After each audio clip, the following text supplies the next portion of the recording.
Hey guys, I'm Kel Balase. I'm one of the hosts of the Ranch Meetup. I'm here with Cristina Franco. This is our first webinar and our launch. We are going online and in school. So, no further ado, I'd like to introduce Cristina Franco with Opt-in Lending. Hi, guys. Hello. How is everyone doing? We're doing great. We got George as well. We're going to be asking Christina a few questions, just trying to get to know her because, I've only been in for about 5, 6 years, and with Christina, we can really gain some knowledge and ask her a few questions. So, Mhm. Christina, can you tell us, about yourself, what you've been doing, and basically your journey as well? But let's start with what you're currently doing. Okay. Well, currently, right now, I've kind of pivoted myself into more or less like legal services. So I had went back to school in 23 at Okay. 50. So I actually went back to school and I pursued immigration law, and then also I pursued legal services, so like paralegals, and then um, I felt like I wanted to be a little bit more in tune with people. So then I went ahead Mhm. and just changed it to mediation. So now I do pre-litigation for the courts and stuff. Whether it be probate and all that stuff, which is great because it goes hand in hand when it comes to real estate. Because how many of us know that we always get a probate situation, a divorce, a custody situation? So there's always some type of situation. So I was like, let me be on that side of the fence for the problem. So, but I did learn a lot in real estate along the way. I mean, I would have never. Um, Known so many different things unless I had been exposed to that. I started in the medical field, and I think all I would have just been exposed to in that field is just diagnosis, Yeah. fixing things. And so I guess I wanted to be more of a healer on another aspect. So that's what I'm doing right now is I'm doing legal, but I did do real estate for over 30 years, actually over Okay. 35. And it took me a long way. Real estate has so many facets. You just plant that, little mustard seed with faith, and you keep going. And I started in picking up on properties as a landlord. That's just what I Hmm. learned. That's how I learned. And I actually learned to do it with multifamily. So I didn't start with just single family homes. I started with multifamily, and now it's like the thing. And I'm like, you just don't know. It's not the thing. But since all of that, I've actually turned it into owner finance. So now I'm cashing them out and I'm owner financing them. So that's really my biggest plug is Okay. less liability and responsibility. Okay. But you're keeping some of these, right? And I mean, there's some. Okay. Yeah, there's some that I'm keeping, but there's a lot that I'm offloading. So what I've been doing is offering the option to the tenants that have been there for a long time. Hmm. They grow attached to the home. They write their history there, and they don't want to just up and leave. Where do we go? Where do we start over? There's people that just don't want to do that. So I offer them the option, 5,000 down, 10,000 down. I really don't care what down, because at the end of the year, if you look at it like me as a landlord, Hmm. with even just 10 homes, which I'm still over 300 now, and I've owner financed a lot of them, but I still have a good 300 liability. And why I call it a liability is because something breaks, I have to fix it. Someone doesn't pay, I have to eat it. Somebody moves out, I have to go file the eviction. Every end of the year, I have to make sure I have insurance and I pay the taxes.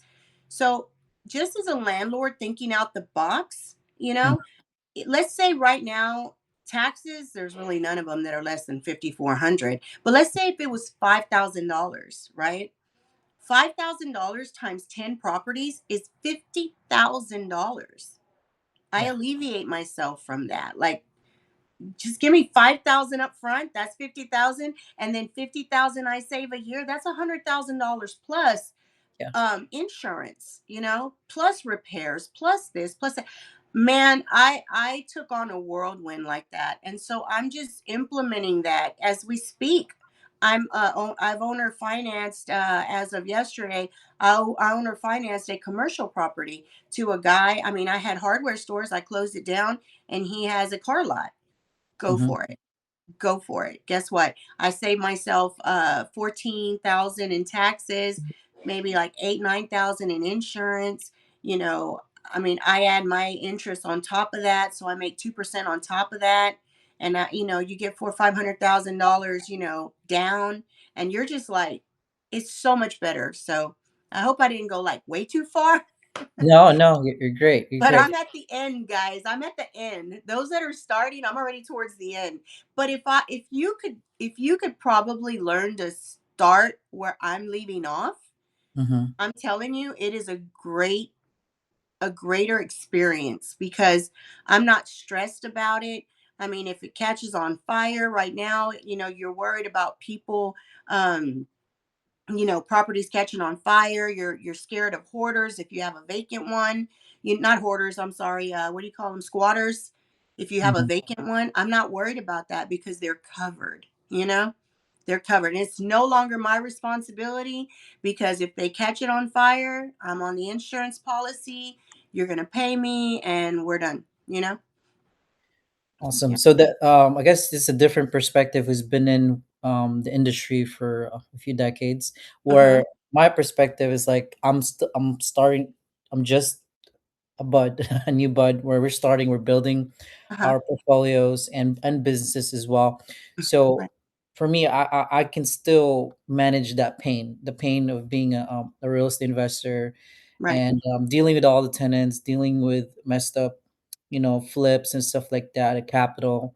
Mhm. What would you give an advice to somebody just like me, or somebody that's just starting? As you from your experience. Mhm.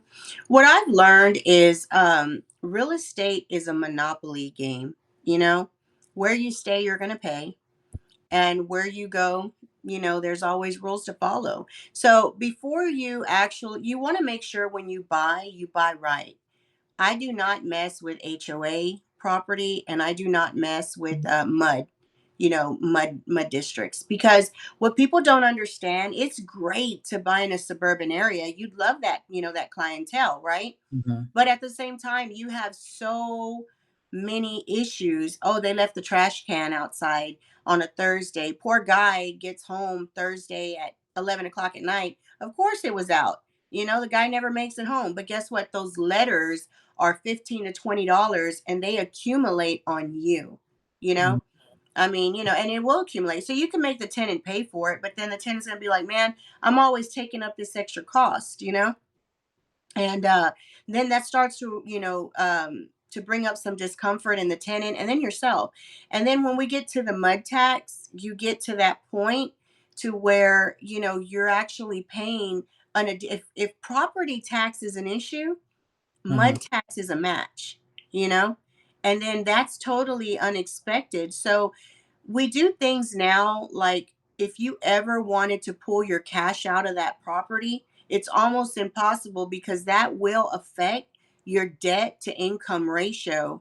And then you're trying to get a loan, and it's not going to work, because even if you're at 150 to $200 profit, you're skimmed to none to actually qualify. But mhm, if you're under, that property is not it's not in question to be a refi. It's just not. So you're stuck with it, and you're going to always take on that cost. So it's really important that when you buy these properties, you really analyze the amenity. But then the amenities, the type of school, is there a bus service? Are there daycares nearby? Because you want to make sure that it's a perfect fit for the family you kind of envision you want in there. And can they afford it? And sometimes, like, my husband used to have a bad habit, like, oh no, our mortgage note was like 1350, and he'd rent it for 1100. And then, yes, he's that guy. I'm like, you big sugar daddy, you big sugar daddy. mhm, You got all kinds of sugar mommy, sugar babies out there. But But no, but he would do it because he did it out of his heart. And you have to understand that being a landlord is a business. You know, it's a business. And the minute that you start tweaking numbers and making excuses for people, you're going to fail. You know, you're going to fail and you're going to fall hard. You know, Yeah. that's, but it is Speaking true. of taxes, it's January, right? 31st. Yeah. I Yeah. got taxes I got to pay for and stuff like that. And you got to keep in mind when you do refi and lending that you do keep this into the DSCR, right? Right. Now, you're with Optin. Hmm. What kinds of loans do you focus on, and what's your services focus on with Optin? So we do small loans up to, multi-million dollar loans. Right now, our focus is a lot of new construction. So some of the plans that we have that are great is because we can purchase the land and the construction. So that's really rare and it's really good. Another thing is we do a lot of hotels and a lot of conversion. So there's a lot of people who are converting hotels into small studio or long-term stays, and it's easier to get loans on long-term stay, like small apartments, studio Mhm. homes, versus hotels, because hotels, you can never really calculate what the rent is going to be, or how what the income is going to be, and because it's a yes and no kind of thing. Today I rented it, tomorrow I didn't. But when it's a monthly rental and on a lease, it's so much easier to get loans, on the DSCR and stuff like that. So we do that with the DSCR. We do bridge. We do Mhm. transactional funding. And for those that don't know what transactional funding is, it's for the individuals that whenever you need that 30,000 to bring to the table to close the deal, somebody comes up with that. It's going to cost you money. Costs money costs to use money, right? And so we do that. So we do the transactional. We do bridge. We can do HELOCs. We have our department that can do HELOCs. But right now, HELOC is so scarce. Mhm. Um, the requirements are so crazy that it's just better to do like a cash out refi, DSCR, whatever like that, if it is your rental. But if it's your personal, it's really hard to get these loans right now. Oh God, okay. I've actually had one experience with HELOC where the house was all paid in full, and Mhm. it was I tried to cash out and then cash out using a HELOC, right? So Uh-huh. the first year was like awesome, awesome Right. interest rate. After that, like prime plus, it was like Mm. a hard money loan after 1 or 2 years. It's Yeah, like because they will escalate it, and people need to understand a fixed, but the difference between a fixed rate and a an adjustable rate. Adjustable mean it will adjust, and believe me, you can start off at 7 and you will end up at 14 overnight.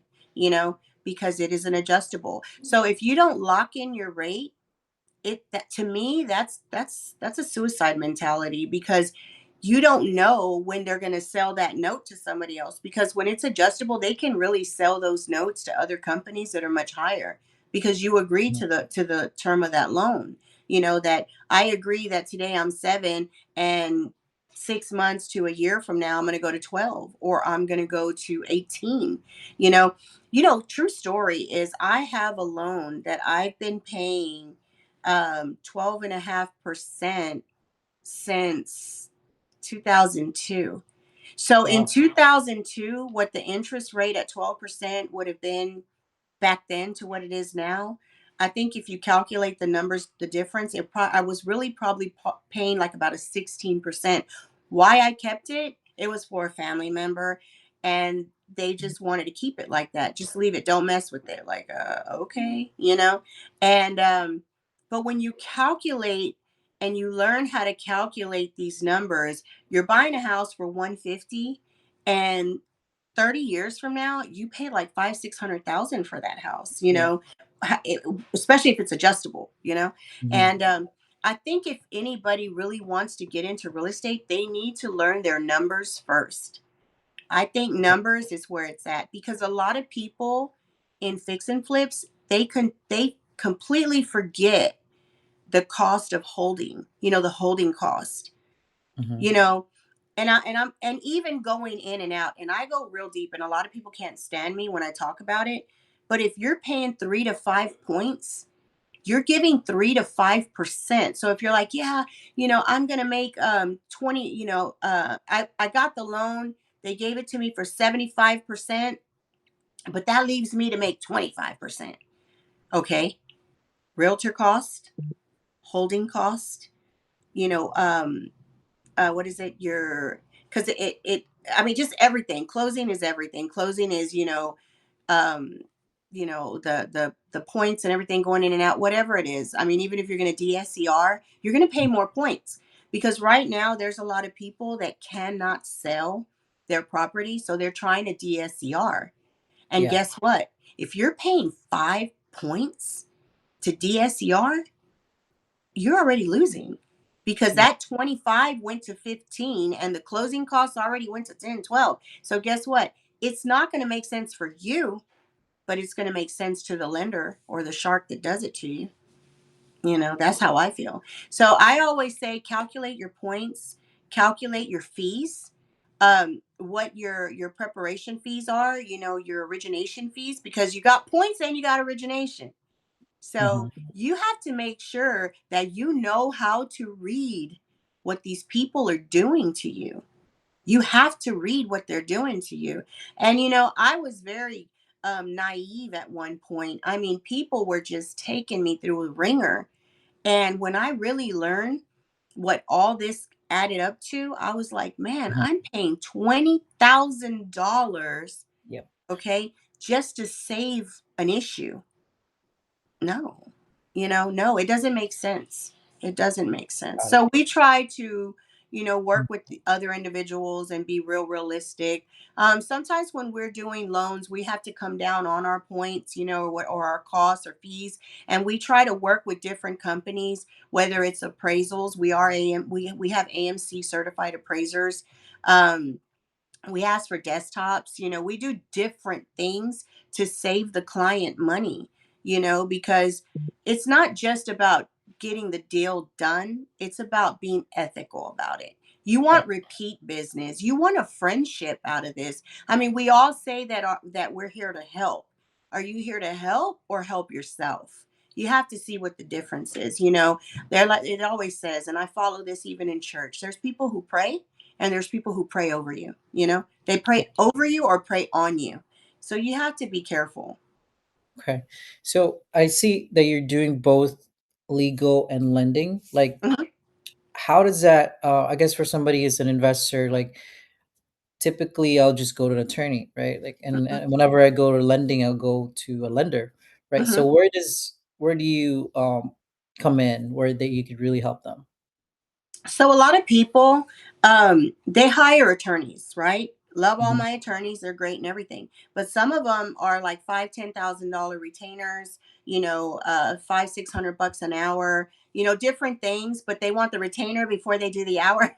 Hmm. So basically, the court will send in a mediator to try to resolve a situation before it goes into higher legal fees. Hmm. And so they'll utilize my service or whatnot, and it can be as simple as a probate. I just did one. It was a family. It was funny because this one girl, she thought she was the last inheritor, the person to inherit, because she was the last one named that. Well, guess what? When you have daughters and they become Rojas and Robles and this one and that one, they still inherit, you know? Well, why are they inheriting? They're not blah blah last name. Well, because they're still in the bloodline, And so we ended up doing a mediation. We called everybody in. We showed, and when I do mediation, I have to help them understand it's 20,000 each person. Who's going to pay the closing costs? Who's going to pay my fee? Who's going to Hmm. pay the appraiser? Who's going to pay this? Who's paying this? Well, we're going to get 20 grand each. It's not how it works. You see what I'm saying? It's not how Yeah. it, the fees are going to come out in a circle. So it's not fair that Justine is paying, $15,000 for closing when each of you are getting 20,000. It doesn't make sense. So we have to come to an agreement where we can all understand that we're going to separate, and we're going to separate the costs. And so that's where I come in. So I have to show them what those costs are and break it down, which that's what a lot of title companies do. And it's Mm-hmm. great, but they're not going to, that's when you get somebody that goes to title and they don't sign. Well, no, I'm supposed to be getting 20. Well, nah, Mm-hmm. because there's these costs. So that's why people send me in first, and it happens a lot in probate. Um, I had one in North Carolina. There was five siblings and then two stepsisters. So it went all over the place. But fortunately, everyone agreed, everyone split costs, and sometimes it ends up being really low. It started at $80,000. It ended up being that everybody got close to like five, you know? Because then what we had to run title, and once somebody had a judgment, somebody owed child support, dad had a Medicaid fee. There was a lot of things that come out and they don't understand. They're like, oh no, well the house is worth 250,000. How are we only going to get that? So anyway, long story short, that's where I come in, and I kind of just take all the information and I mediate the situation, and then it saves them a lot of money before it goes into arbitration or litigation. So I'm a pre-litigation mediator. So basically what I do is just, break it all down and make sure that everybody comes to an agreement.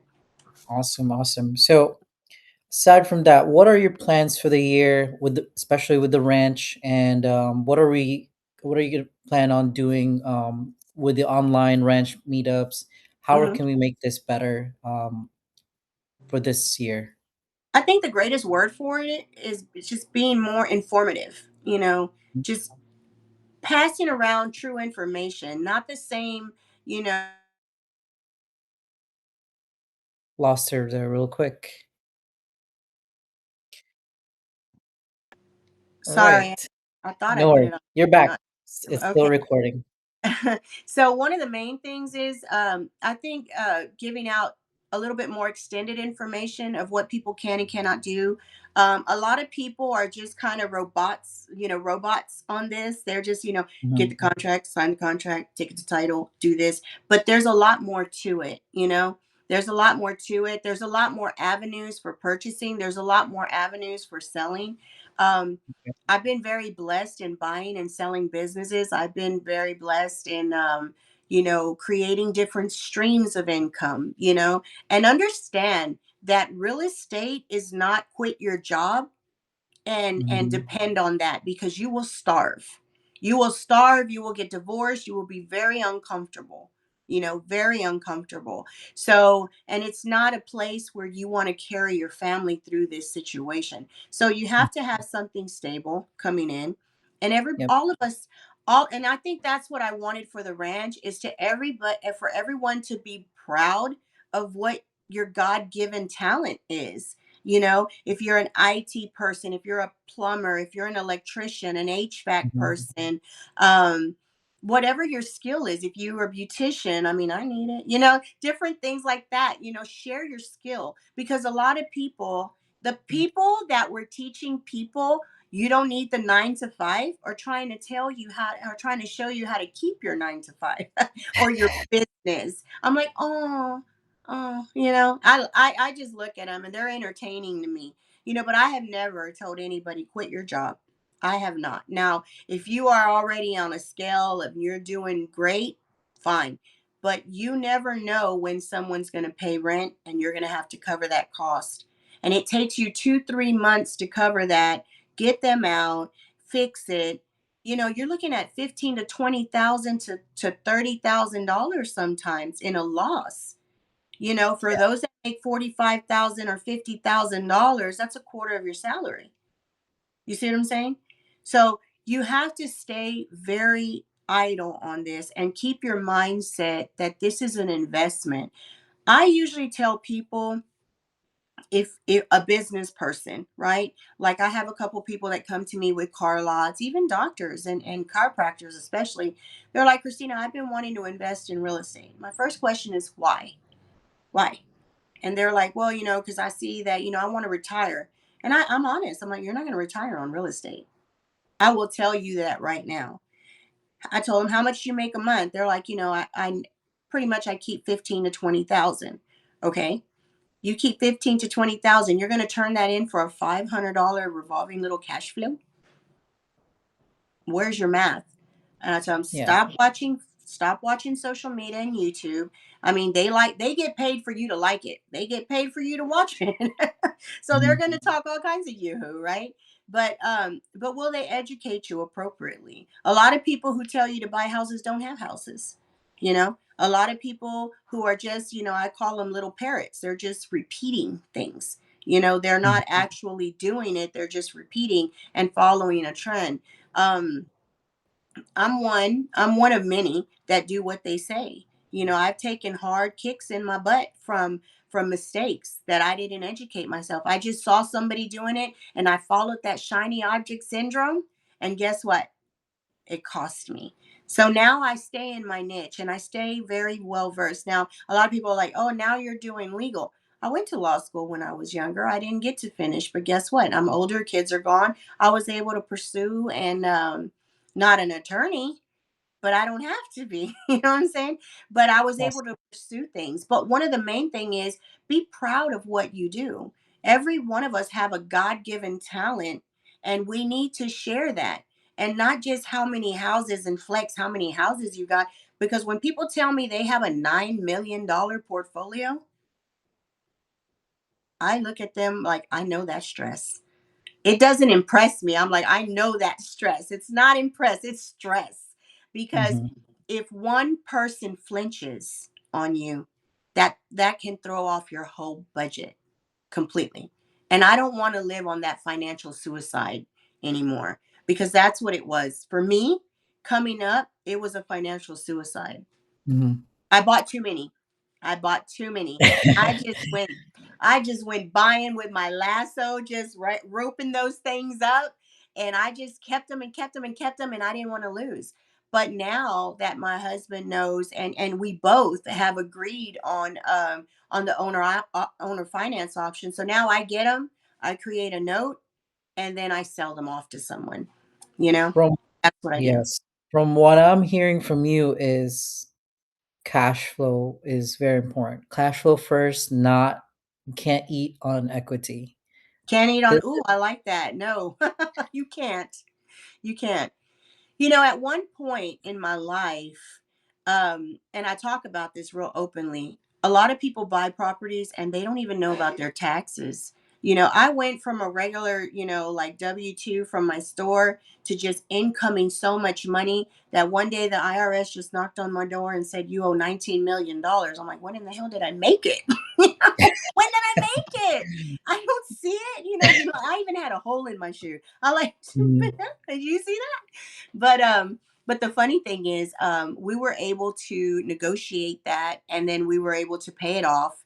But when I tell you, when you're in that predicament, they will exhaust your social security, your ID, everything. They exhausted it. So I'm telling you, I was paper rich, cash poor, and almost buried 6 feet under, because I almost died. Literally, I could not even cash out on my properties. I Yeah. couldn't. I couldn't. So once they exhaust your social security, you better hope you have, Daddy Warbucks standing behind you that's willing to really bail you out. And that's what I had. And I thank God for a lot of my relationships have really saved me out of a lot of situations. I have, always keep your name clean, and have good resources. I don't waste my time on leveraging my time on time wasters. Because it was a friend that bailed me out of this situation. And I'm talking about millions. Paid it off, and as soon as I got everything clear, and my Social Security was reinstated, I started, cashing these suckers out. And I was like, I'm done. I don't want to hold this anymore, because it. I'd rather, just you become more debt free when you owner finance. And I mean, we can get into that later if people really want to talk about that, because when you see the numbers, it just makes so much more sense. It just makes so much more sense. I literally would walk around and find owner finance houses from owners, and then I wrap Mhm. that, you know. I'm not in more than 20 grand, but I'm making 100,000 on a 2% interest, and then I made 5,000 on my money, and I got it back, you know. So but it is a strategy when you're doing these Mhm. things. It's not like you find them all the time, you know. But I do not wrap sub twos. I don't wrap sub twos. I had bought a sub two before on my 51 units, and they did call that note due, you know. And that was the best thing that ever happened to me in a worse situation, because that's when I learned about money, and I learned the difference between true lenders and hard money. I learned the difference about working with banks and my credit. I learned a lot, and it was all, I learned it with the hammer just banking me in the head, just bank bank, you know. um it was just, it was crazy, but I've learned so much, and through my experience, I'd like to bring that to the ranch, is to actually share those experiences, because that's not what people talk about. Because no one can sell a failure, you know. No one Mhm. can sell a failed situation. Everybody wants to sell the pretty, the pretty picture, but it's just a picture, because life is moving every day, you know. And you have to stay flowing with each movement. You can't just stop. You have to keep educating yourself, see what the new rules are, abide by those rules, and you can grow that way. But if you think you're going to do what you were doing in the 90s, what we're doing today, it's not going to work. It's not going to work. Awesome. Hmm. So, what are your closing statements that you'd like to push out there to an investor that's just like trying to, basically have a position in this economy that's going on right now? How would they get started, and what is your advice? I think the best thing to do is to find somebody you could shadow that's actually doing what you want to do. Okay. That's one thing. Another thing is get into a community, you know, like the ranch. There's all types of communities, but a lot of Mhm. them, they're not there to educate you. They're there to keep you. And we want to educate you. I think you're going to stay because you're going to like what you're going to get, you know, out of it, versus just keep you showing up. No. Um, I would love to see a lot of people interact and engage in what we're doing, share what you're doing. And if you have questions, don't be embarrassed to ask, because you're not going to learn by your own thinking. You know, you're going to have to ask somebody who's experienced, you know. And there might be some that charge, and but be very mindful when you pay for these programs and things like that. Who's really there to help you? You know, is it just a video, or are they just one phone call away? That's what I would say. Awesome. Well, we really appreciate your time with us, Christina. And how can people reach you? You can reach me through school. My phone number is always out there, 832-788-7646. I'd like a text probably before, so I'll know who I'm calling and why. And I'm pretty good at answering the phone and reaching out. You know, I really like to be available to people. All my kids are grown and grandkids are in school. I'm just a little old nanny in a corner, I guess, you know, crocheting now. Awesome, I'm awesome. available. So we're gonna have this at least once a week. We have a lot of things we can learn from Christina, and we're gonna have a few courses and also webinars here at the ranch as well. So we'll see you on the next one. All right, guys. Thank you so much. Thank you, George. Thank you, Kel. Bye. Thanks.